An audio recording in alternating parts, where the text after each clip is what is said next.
अब आप देवेंद्र त्रिपाठी से समाचार सुनिए।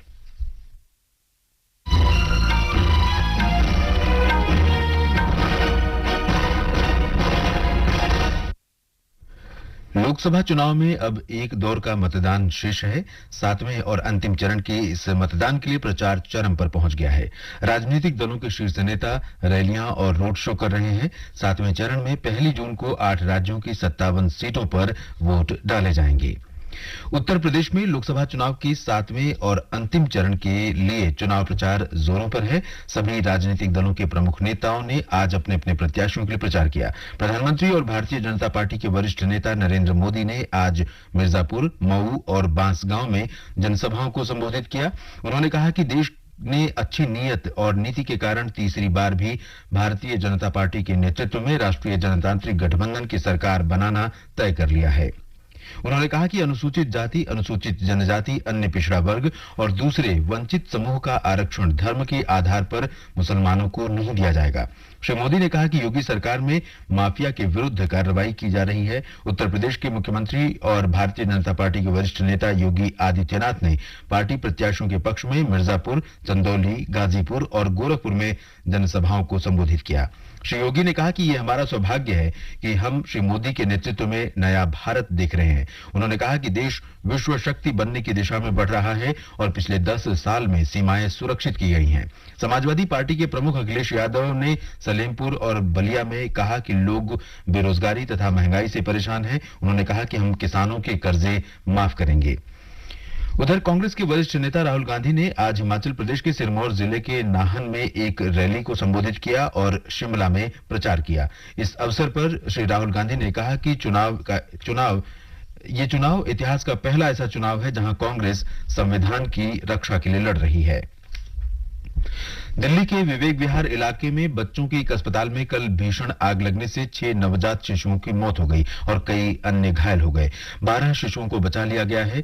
राष्ट्रपति, उपराष्ट्रपति और प्रधानमंत्री ने इस घटना पर गहरा दुख व्यक्त किया है। राष्ट्रपति द्रौपदी मुर्मू ने कहा कि अस्पताल में हुए अग्निकांड में बच्चों की मृत्यु दिल दहला देने वाली घटना है। उपराष्ट्रपति जगदीप धनखड़ ने कहा कि वे नवजात बच्चों की मृत्यु पर व्यथित हैं। प्रधानमंत्री नरेंद्र मोदी ने कहा कि यह घटना हृदय विदारक है। दिल्ली के उपराज्यपाल वीके सक्सेना ने दिल्ली के मुख्य सचिव को घटना की जांच कराने का निर्देश दिया है। श्री सक्सेना ने पुलिस आयुक्त से अस्पताल में सभी आवश्यक उपाय करने का भी निर्देश दिया है। श्री सक्सेना ने कहा कि घटना के जिम्मेदार लोगों को कड़ी सजा मिलेगी। उधर गुजरात में राजकोट के टीआरपी गेम जोन में कल शाम लगी भीषण आग में मरने वालों की संख्या 27 हो गई है। राज्य के गृह मंत्री हर्ष सांघवी ने घटनास्थल का दौरा करने के बाद बताया कि दुर्घटना के दोषियों के खिलाफ कड़ी कार्रवाई की जाएगी। मुख्यमंत्री भूपेंद्र पटेल ने भी घटनास्थल का दौरा किया और राहत तथा बचाव कार्यों की जानकारी ली। प्रधानमंत्री ने गुजरात और दिल्ली में आग लगने की दुखद घटनाओं में मृतकों के परिवारों के लिए सहायता की घोषणा की है। प्रत्येक मृतक के निकटतम परिजन को प्रधानमंत्री राष्ट्रीय राहत कोष से 2-2 लाख रुपए की अनुग्रह राशि प्रदान की जाएगी। घायलों को 50-50 हजार रुपए दिए जाएंगे।